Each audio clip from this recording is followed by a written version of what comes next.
Okay, so the first talk of this afternoon will be from Jean-Paul Smets, the founder of NextID, and will be about open source edge computing. It's called Beyond Clouds. Hi, so thank you. So I prepared a short presentation. I didn't have much time, but still it will be sexy and there will be animation, as it says in the summary you got on the website, but maybe some parts are missing. And after the presentation, what I hope you will remember is that first, the vision of cloud that we might have, that cloud is about something about servers or virtual machines in data center, is completely outdated already. That second thing is that it's actually extremely easy to build your own cloud. If you know how to implement an ERP, then you don't need more than an ERP to make your own cloud. And if you don't know how to implement an ERP anyway, you cannot implement your own cloud. So some people try to implement their cloud in a more complex way than implementing an ERP. We'll show you that you only need to know how to implement an ERP to implement your own cloud. And only 2 software are needed. And the third thing I would like you to remember is that in the future, the main issue we'll have with cloud is the problem of resiliency. Every week, we get more and more news about people losing their data, losing what is required to run their business because they put it on the cloud and the data has been lost forever. And just 2 weeks ago, that was for companies in Japan. I think yesterday or before yesterday, there were issues with Salesforce. It will just increase, like when the aerospace and civil aviation started. After some time, there were more and more casualties. And so, how can we solve that? So NextID, we make our money by implementing EuroPython in large corporations. EuroPython is probably one of the first open source ERP. It's very innovative, and it is used most of our customers first implemented or tried to implement Oracle or SAP, then they failed, they had little budget, then they come to us, and then it works. And because in the ERP market, 50% in ERP implementation fail, then, well, we have much more prospects and customers than we can serve in reality. So it's a great market. It's infinite. It's proportional to the over-complexity found in large companies, which tends not to decrease with time and new regulations. The second product we sell is a SlapOS, a decentralized cloud operating system. Our first prospects for SlapOS are governments who lack a bit money. So they can't purchase the nice EMC, VMware, Cisco, etc. sovereign cloud. Then we have an offer where we provide cloud to governments for €1 per civil servant per year. Then we have a few people interested. Yeah? So you're in favor of big government because more money for you? Yeah, absolutely. Congratulations. But if they are too big, we are too cheap for them. So there is a kind of balance. Then the last product is called Office.js. It's a JavaScript framework which is being developed to create an alternative to Google Docs, fully open source, and which runs without a server. We'll see at the end why it is important, because nowadays many people think about clouds and servers running application on the cloud, but at the same time 90% applications could be developed without a server, which means without cloud. So if cloud was, after all, already outdated itself, we might wonder. So first, the plan will be first, I'll talk about the various technologies which exist in the Python world to build your own cloud. And we'll see that a majority of open source technologies for cloud are written in Python. I'll introduce then what is edge computing. So you've heard maybe air computing, sky computing, edge computing, grid computing, whatever computing. There will always be a new whatever computing every year to generate more sales for companies. But edge computing is interesting because it is based on the idea that the servers are no longer in the data center, centralized 4,000 kilometers away from home, but located next to the optical fiber concentrator 1 mile away from your home. And we'll see that leaders in the web industry heavily rely on such type of architecture. Then I'll show you how SlapOS works and how we implement edge computing with SlapOS, give you a short demo of Slap Runner, which is a web-based tool where we can develop applications which then are deployed with SlapOS, and I'll talk to you about our future directions. So first, we need a definition of cloud. I have at least one which doesn't change every year. It's the automation of IT service delivery. It's very short. Basically, you replace human doing IT with software doing IT. You do to IT what has been done to agriculture, to factories, to accounting. You just cut by 10 the workforce. And this always works in a market economy. Then what to do with the 90%? That's a question for politicians, but it always happens anyway. Then people have a certain view of automation. They think it's automating the delivery of hardware through virtualization. Instead of purchasing a bare metal server, you purchase a virtual machine online. But that's a very narrow view of all the possibilities to automate IT service delivery and replace human with software. There are many other tools required and many other opportunities to cut the workforce with cloud. So I've put a list. You can automate, for example, the orchestration, a database on the one hand, a front end on the other hand. How do you connect the IP addresses of the front end to the back end automatically? That's called service orchestration. You can automate the configuration and update of the base system. You can automate the provisioning of development tools to developers. Rather than letting them install the development environment, why don't we give them a URL and in one click they get the development environment ready to start working in their browser.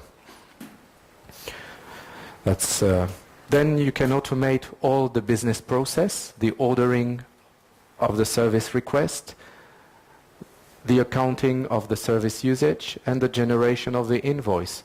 Most people tend to forget that a cloud system without billing doesn't work. And usually they think about it 2 years after the project starts. So we get many prospects for that.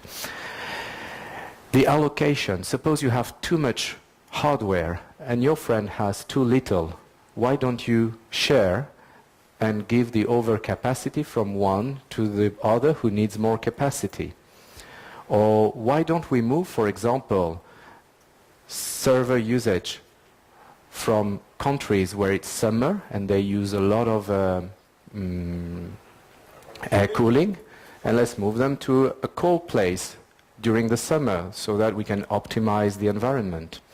So allocation is about allocation optimization. It can be for economy, for security, for many different reasons. It's not only about virtualization.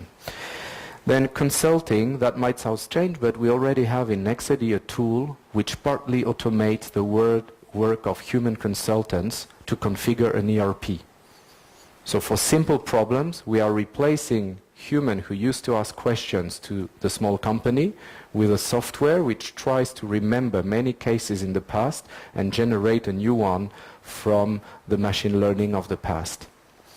And last, the one you can't read, resiliency, is what we are going to talk more about. So these are many fields where automation can be used to deliver IT service without human. So virtualization was probably first covered by a great tool called Nifty Name. It's fully developed in Python. It was better than VMware when it was released. You could define a virtual data center, a virtual network, a virtual storage, a virtual computer, connect them all, and it was distributed over multiple data center. But they don't like marketing. They don't do marketing, so nobody knows. Who knows Nifty Name here? Okay, so only people from Nexedy. They are friends of Nexedy who did it. They run, for example, Paris City website. So they really run production sites with Nifty Name for 3 or 4 years. It was really better than the most expensive VMware solution at the time. But as you see, nobody knows. Question. Is it cloud or is it virtualization? Virtualization. So it's virtual solution actually. It's a virtualization. It's a software where you can order a virtual machine, a virtual network, a virtual data center, and a virtual storage. And you can order that. Either they provide the service in the sense you can order it online, or you can take the software and implement your own private cloud with it. So just have in mind, I'm going to teach you how to build your own cloud using only open source and only Python software. And actually, I'm going not to teach you not one way to do it, but 3 cross 5 cross 6, probably more 5,000 different ways of doing it. So then Eucalyptus came. Eucalyptus was initially a way to try to get something compatible with EC2. It's not Python. We know maybe, who knows Open Nebula? It was better marketed mainly through research because it comes from a university or from academic world initially. SlapOS can do virtualization, but that's not at all the focus. It can do it for simple tasks. It's in Python. And nowadays, it seems the de facto standard for managing lots of virtual machines and storage and network is OpenStack, which still doesn't go as far and as reliably as Nifty Name was doing 3 or 4 years ago. So that's, you see, you have 3 possibilities in Python for managing at least virtual machines. I think there are more. And it is neither the first in history nor the more reliable or more sophisticated which wins. Orchestration. Well, SlapOS does orchestration. That's its, in a sense, primary focus. Probably you all know Juju, right? Who knows Juju? Okay, so do you know PyOCNI? So there's a standard supported by European Union, by grid consortiums called OCCI. Who knows OCCI? Congratulations. And there has been, it's quite generic actually, OCCI, and you can build things which look like service orchestration with OCCI. And there's one implementation in Python called PyOCNI. And another tool called Canopia, who knows? Okay, well, is used industrially to implement some clouds in France and outside France already. So very often people actually don't know which tools are really used to implement public clouds. Everybody knows OpenStack, but how do you automate deployment of OpenStack, for example? How do you do the billing? Configuration, the list is very long. There's a fantastic page on Wikipedia to know, but again, you'll see that BCFG2, build out, SlapOS, Juju, Salt are Python software. It's very sad to see so often Python community rely on Chef or Puppet to do what build out would have done so perfectly. The trend is for people to tend to use Chef or Puppet, but build out does just as well. In Juju I put partly Python. Development. Zope, again from Python World, was one of the first web-based development environment with a full through-the-web interface. That's the kind of thing what everybody's trying to sell nowadays to big corporation. No need of Emacs, no need of VI, no need of file system. Just develop everything online. Then there are other tools like AppScale, Cloud9. Who knows Cloud9? Okay, everybody should know Cloud9. It's really completely written in JavaScript, runs entirely in your browser, and allows you to deploy a full IDE wherever you are, only through HTTP, HTML, and JavaScript.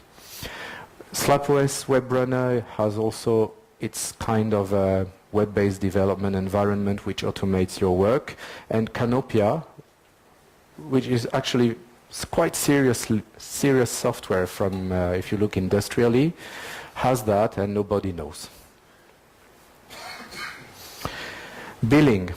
So you can use EuroPy5, it's in Python. JBilling is a Java application for billing. In cloud there is a little problem when you want to do billing, is that you need something which generates the bill in a recurring way, whether you use the service or not. Usually you ship an iPhone, deliver the iPhone and make sure the iPhone is invoiced and the person has paid for the iPhone. In cloud, you issue invoices every month for stuff which people never use. So the usage and the invoice are completely unrelated and must be automated.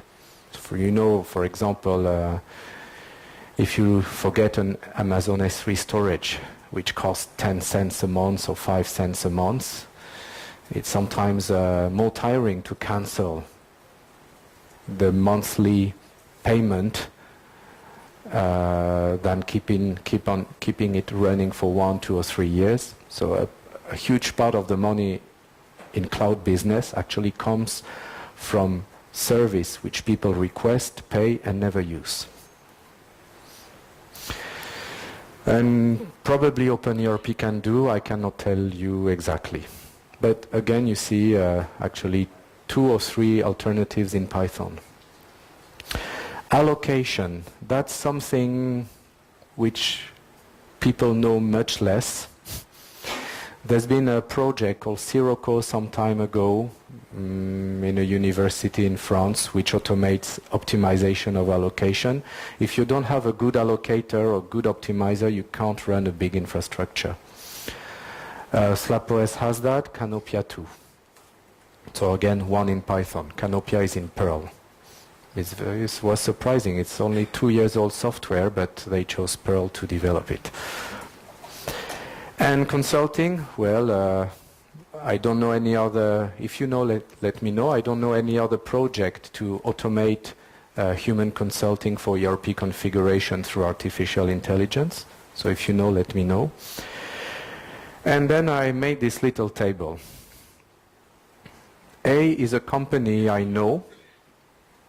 They provide virtualization through OpenStack. They manage through Puppet their whole infrastructure. And they forgot how to do the billing. Then they came to us and say, can't you do the billing with EuroPy5? So they cover, I would say, half of the requirements to build a cloud with 3 software.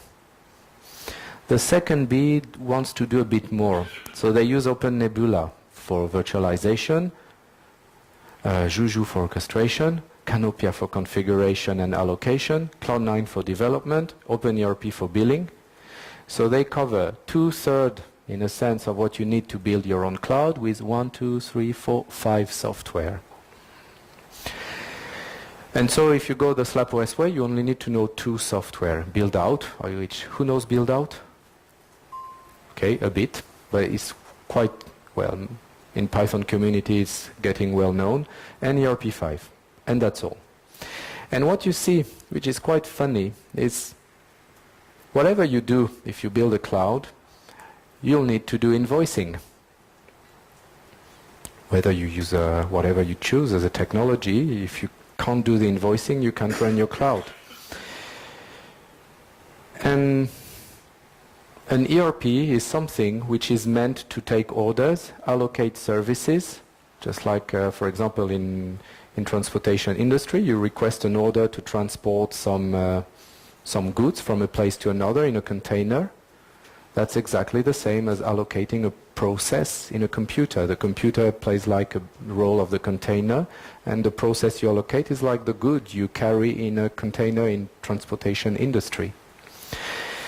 So there is an article So I published that in an IEEE conference with a professor last year. You can search in IEEE 2011 International Workshop on Performance Aspects of Cloud and Service Virtualization. But in short, whatever cloud system you do, it will have the complexity of an ERP, which is about the maximum complexity of a big software. Then your choice is simple. Will you have one ERP, or two, or three, or four? It seems most people are going in a way where they want to manage something of the complexity of an ERP, but they think one is not enough. They want two, three, or four. And not in one language, but maybe in two or three different languages. So the conclusion of this first part about Python tool for cloud, so there are actually for every aspect of cloud 3 or 4 good Python tools. Then you have 2 ways of building your own cloud. One in which you combine many tools, many languages, and you'll end up with a system which has the complexity of an ERP at the power of 2 or 3. Or you just take an ERP, put a configuration system and stick it to it, and you have a cloud. Then you only need 2 software. Then it's up to you.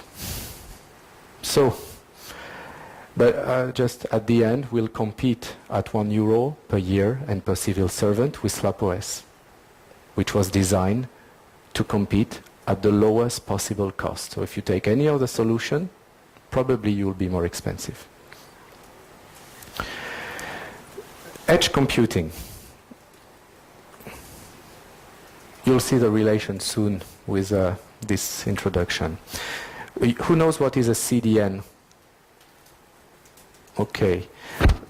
So you know, for example, in Japan they have optical fiber, like in Korea, Russia, a lot. We have a little bit in France. We are so late compared to Russia or Korea or Japan. And the latency to the central office where the FTTH concentrator is about a millisecond. Then the people got used to get websites which reply in 1 millisecond because some providers are putting a server directly next to the FTTH concentrator. Then if you put your server, let's say, in Korea instead of Japan, it's no longer a millisecond, it might be 10. And users complain tremendously that it is so slow. It's 10 milliseconds to get the CSS, the JavaScript, the images. I'll give you another example. The first move Google did when they went to Senegal in Africa, one of the first, was to put their CDN directly in the premises of the Orange company which provides ADSL to the country. So when we look at a real industrial infrastructure of someone providing applications through the web, most of the distribution of content is not done from a central place, but from a place which is rather 1 mile away from you rather than 1,000 kilometers away from you. So there's nothing new here.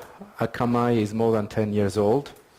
But if we compare the two models, centralizing things in a data center or distributing things to make it closer to the user, at least from distribution of HTTP and website, the decentralized approach is somehow already dominant. So all the image we get through newspaper that everything should be centralized through cloud to reduce whichever costs, so whichever way we get by centralizing things is actually ridiculous. You can get the same automation in a decentralized way as you can get by putting things in the system. And for many aspects of web or IT, you get much better results by decentralizing. We all know, we all use CDN. So there's a new idea called application delivery network.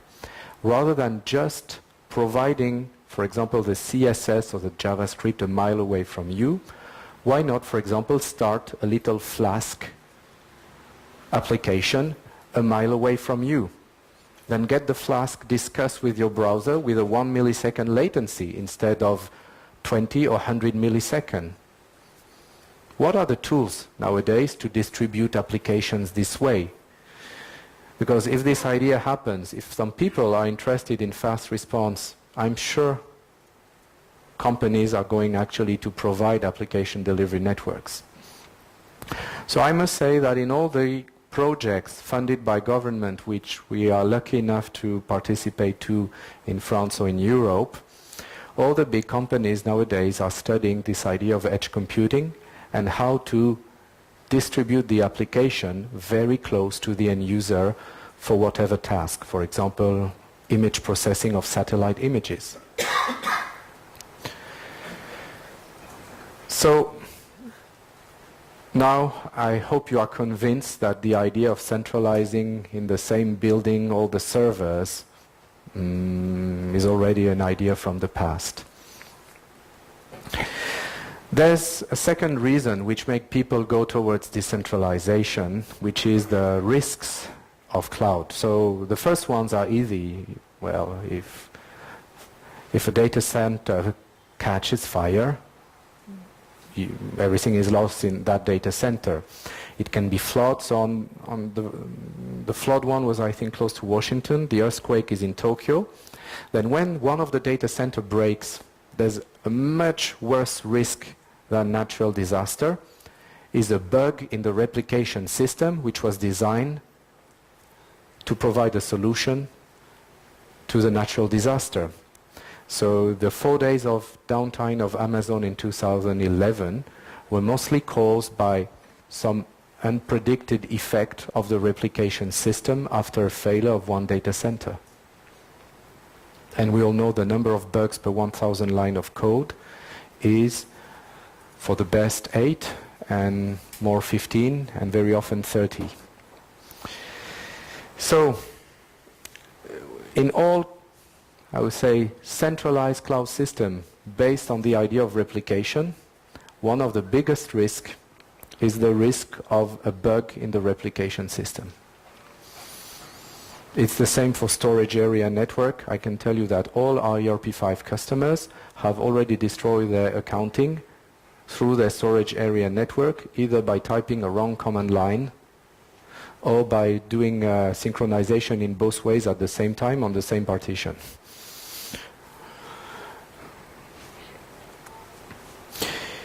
The International Working Group on Cloud Resiliency has created a Paris ranking.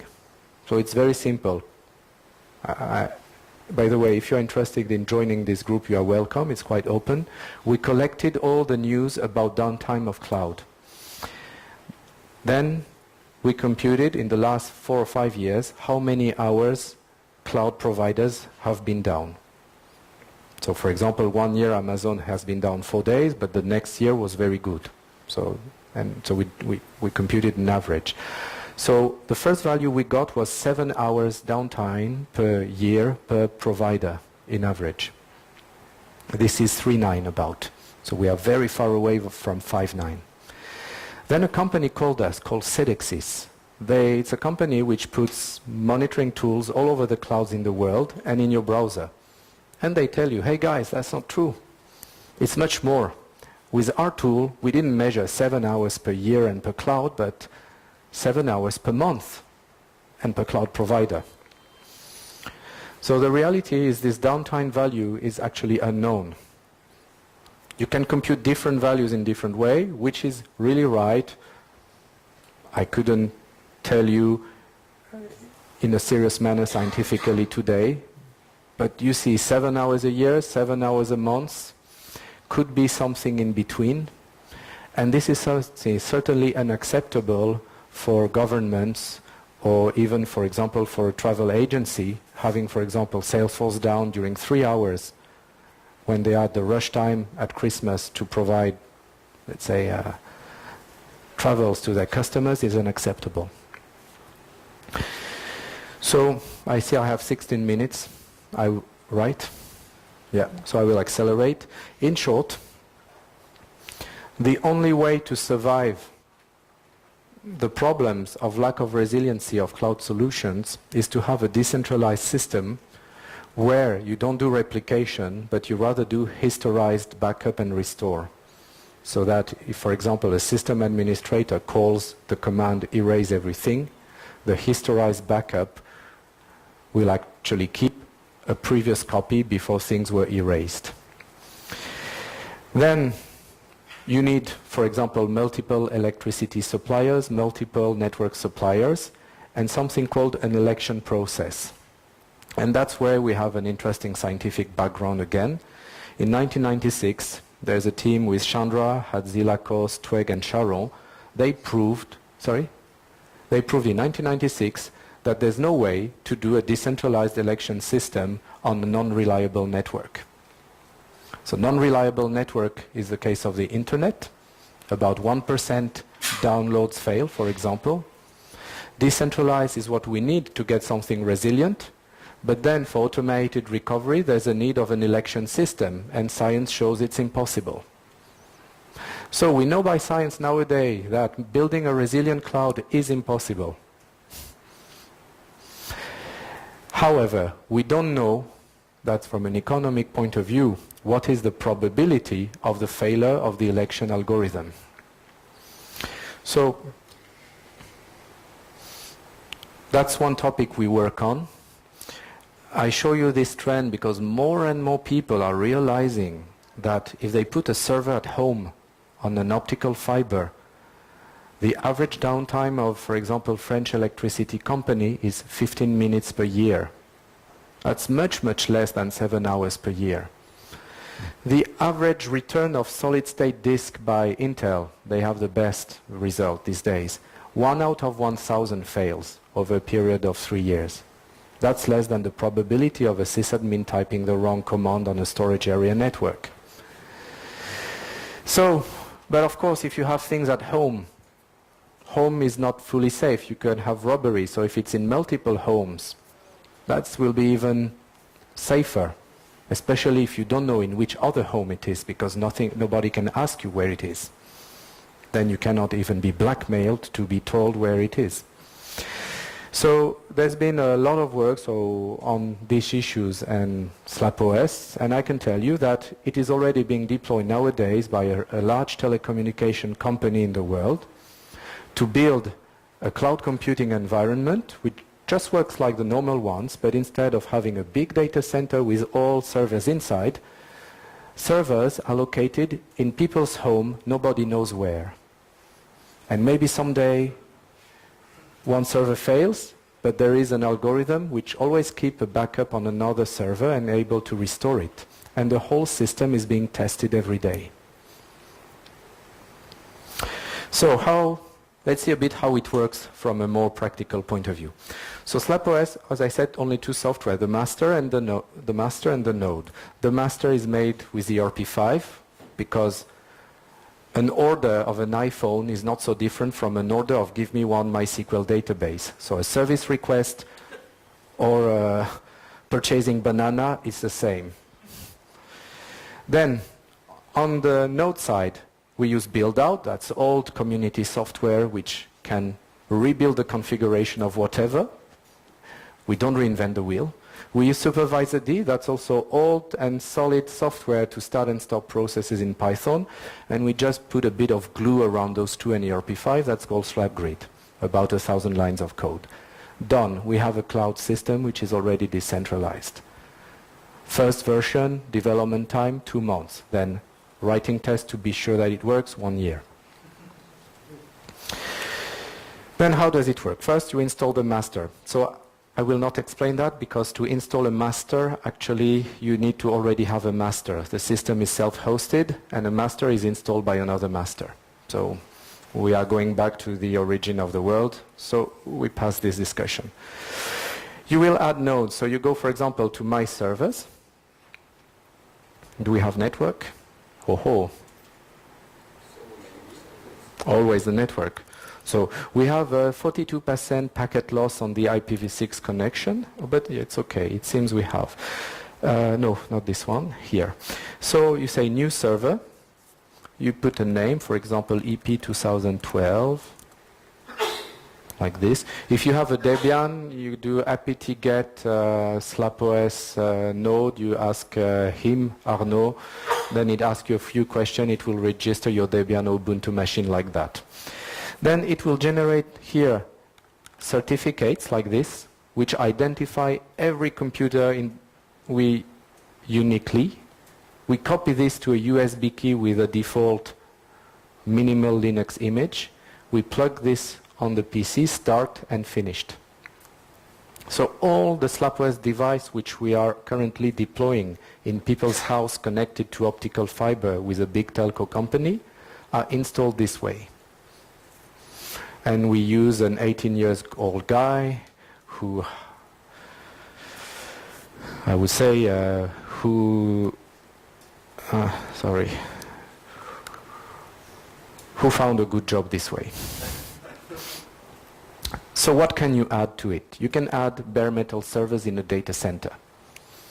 You can add private virtual machines on your OpenStack. So if you have OpenStack and really want to use it, just put the image of SlapOS, boot on it, then it's registered to the SlapOS system, done.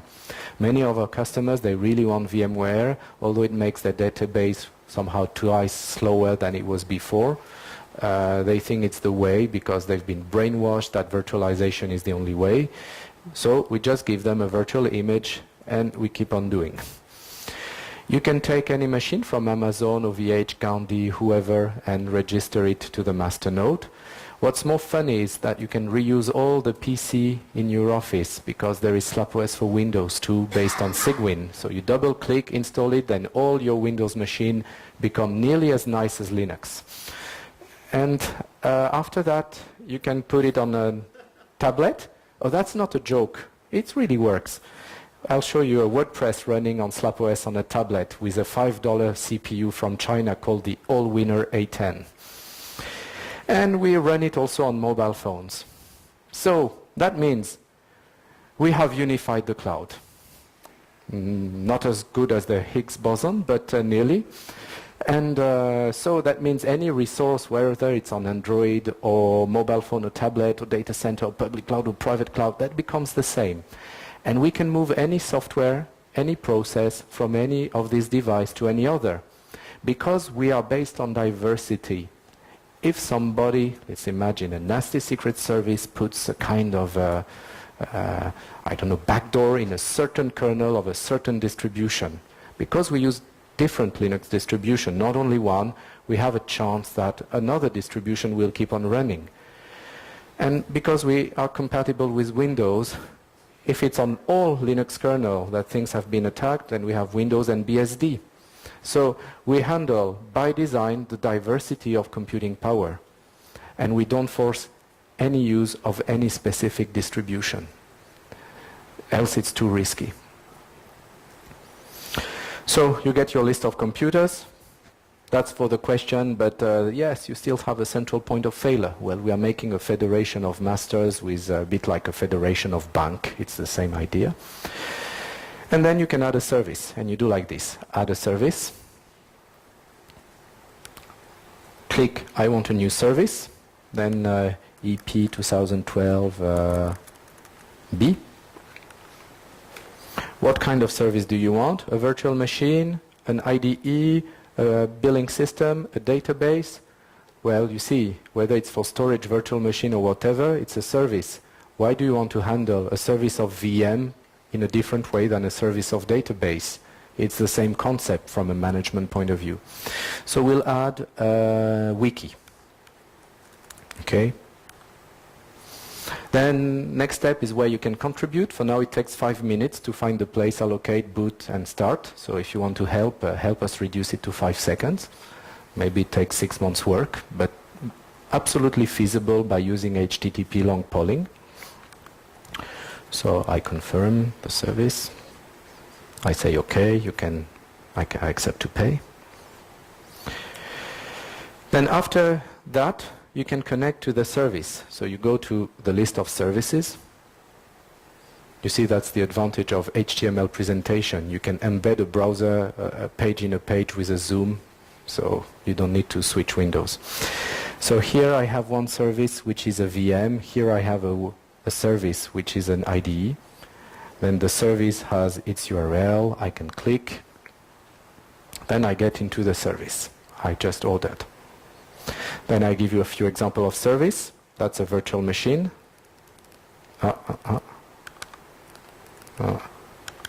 Why?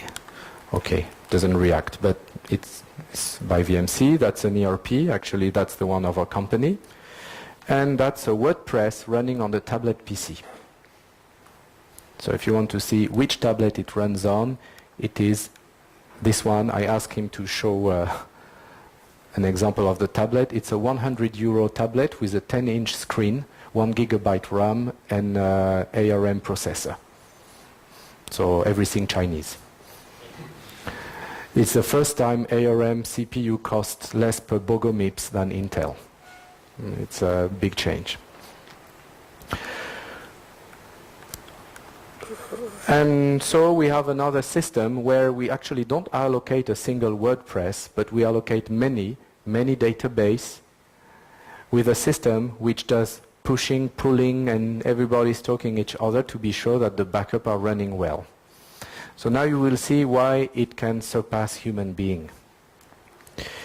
This is a list of things we actually allocate.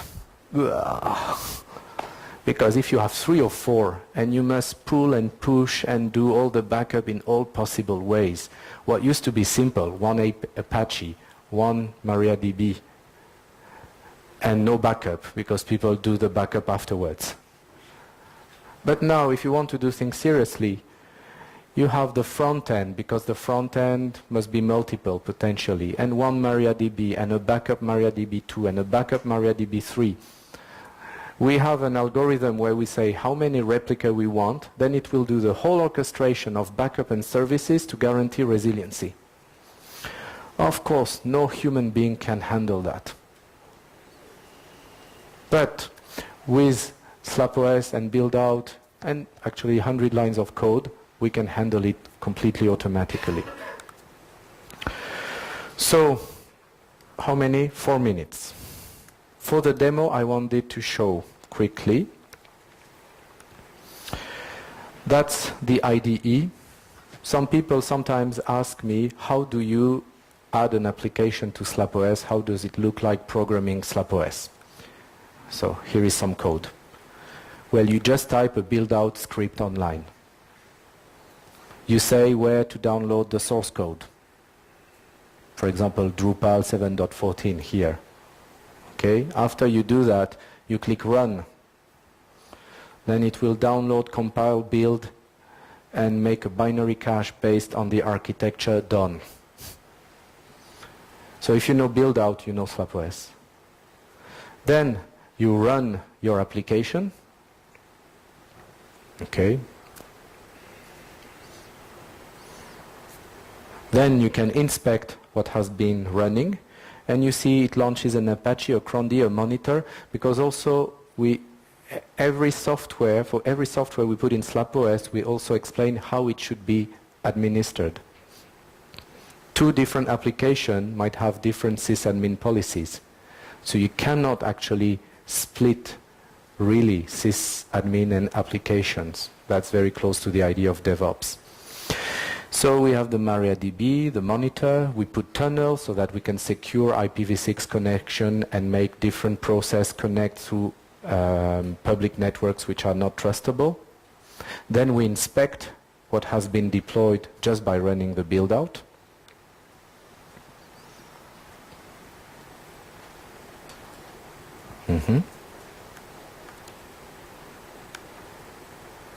Okay. It's coming.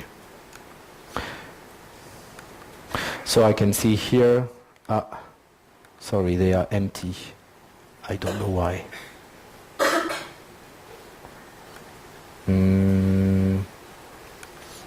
I will maybe show later during questions.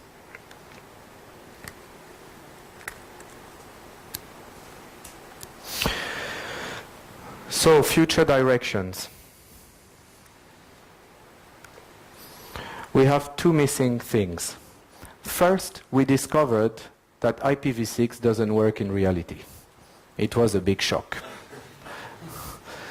I don't mean that software are not ready for IPv6. No problem. We put a tunnel with S-tunnel and redirect IPv6 to IPv4 addresses in both ways, done. And we make every application compatible with IPv6 and secure. Not an issue. The problem is that when you send a packet from Bulgaria to France, which goes through Telia, there's a router in Telia which at the first packet eats 3 bytes or something like that. Okay? And when you take IPv6 from free, actually 80% of IPv6 traffic comes from France from a single ISP because they were the only to provide IPv6 to their subscribers. Out of 200 addresses allocated by the box, 3 are not pingable, and it's 3 different ones every 2 hours. Yeah, you allocate 200 addresses. Out of 200, the first 3 are not pingable 5 minutes, or 2 minutes, then the next 3 2 minutes, and the next 3 2 minutes. What can you do? So we have the tremendous issue due to that. We were hosting a journalist site on IPv6 using this technology. Then sometimes the people could read the newspaper, sometimes not, and we couldn't explain why. We are not running the IPv6 infrastructure. From OVH, largest hosting company in Europe and free. Well, maybe 10 minutes a day, simply no connection. Then we read an interesting report from Google describing all their problems to implement IPv6 within Google and whether it's respecting or not the standards. So in short, it doesn't work nowadays. It could work, but it doesn't work. So we created a VPN. We call it the Unbreakable Overlay Network. Every PC in home takes a port by UPnP in their router, and we make a mesh network over IPv4 between computers all over the world. Then on top of that, we allocate IPv6 addresses, and we put a dynamic routing protocol called Babel. It's a protocol made by the author who demonstrated that OLSR doesn't work.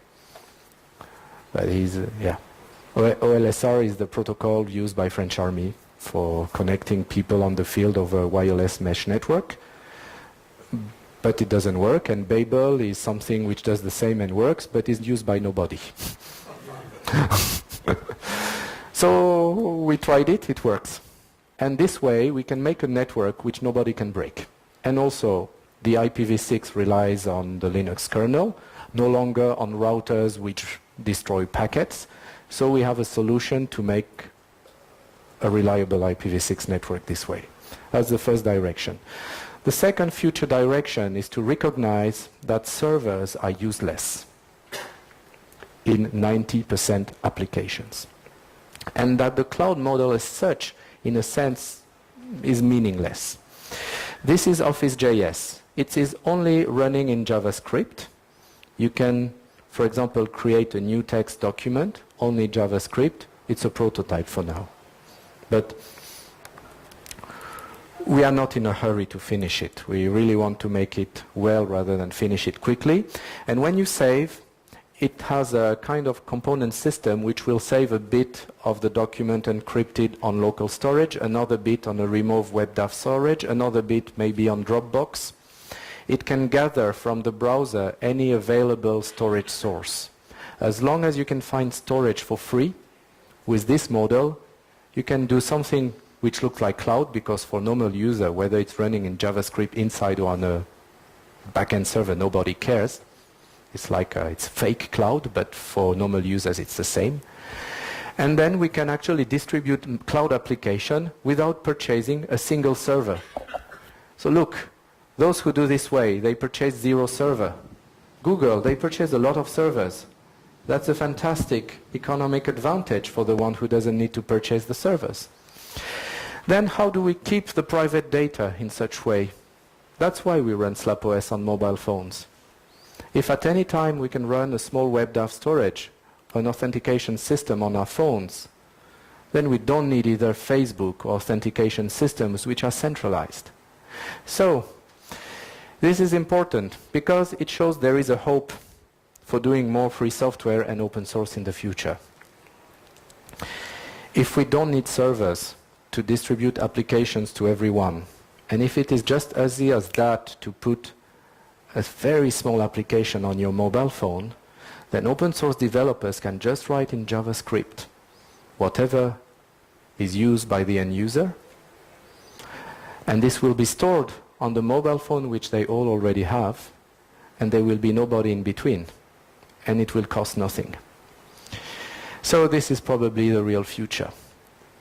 The 2 points I showed, unbreakable over network and Office.js, are both required.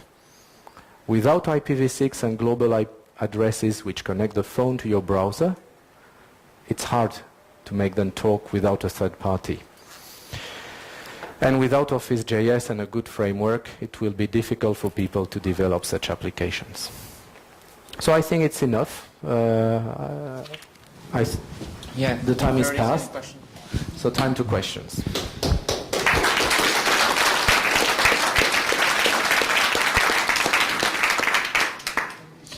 Okay. Hi, first question. You say that the backup system is used by the clouds are unreliable. The what? The backup system, backup system which used by the cloud is unreliable. Why did replication system? Yes. Okay, replication. Why did your replication system is more reliable? So what is unreliable is a system where the replication.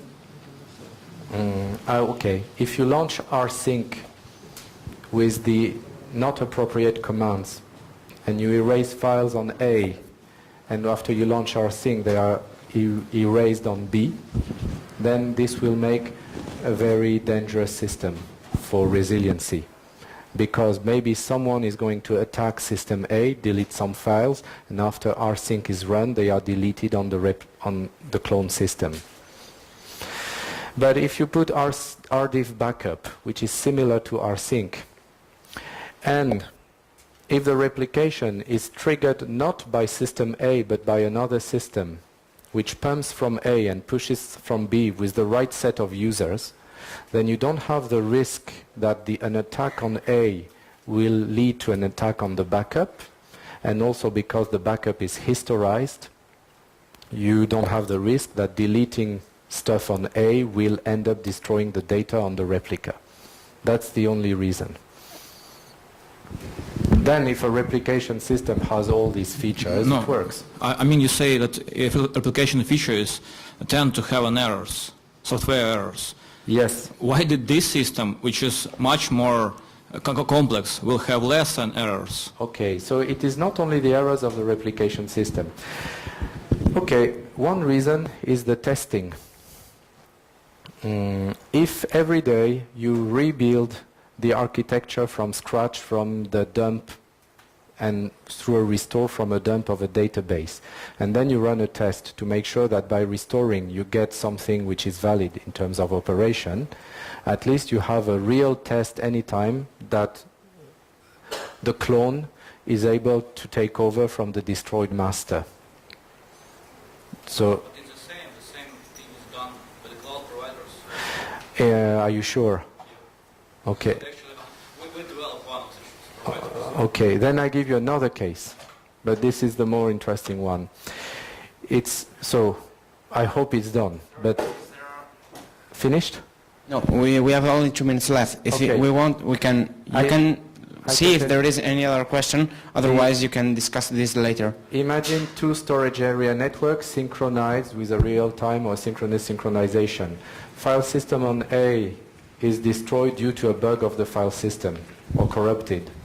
Then the replica replicates the file system in a state which is, let's say, partly corrupted. But the corruption is only discovered maybe after a month, because the impact of the corruption is not instant. You see this kind of scenario? If you don't have, in such a case, a full backup which can be restored to rebuild the system, then you are dead. But that's the kind, and we had such a case in one customer with a storage area network. So you see so the replication works, but replicates something which is an error, which is only discovered way, way later. Hi. Yeah, I have a question. So you say the servers, they are hosted, some of them they are hosted at people's home. Yeah. And I don't understand about the security and privacy. And so how do you ensure that the home users, they won't attack on the server? Okay, physically? so the current status of law is that if you put a server in a... Okay, I show you something. It's a catalog of spying tools which are purchased by governments. I'll show you. Because nowadays the state of law is nearly to force cloud providers to put backdoors for government to see whatever they want. Under one law or another, in China it would be political.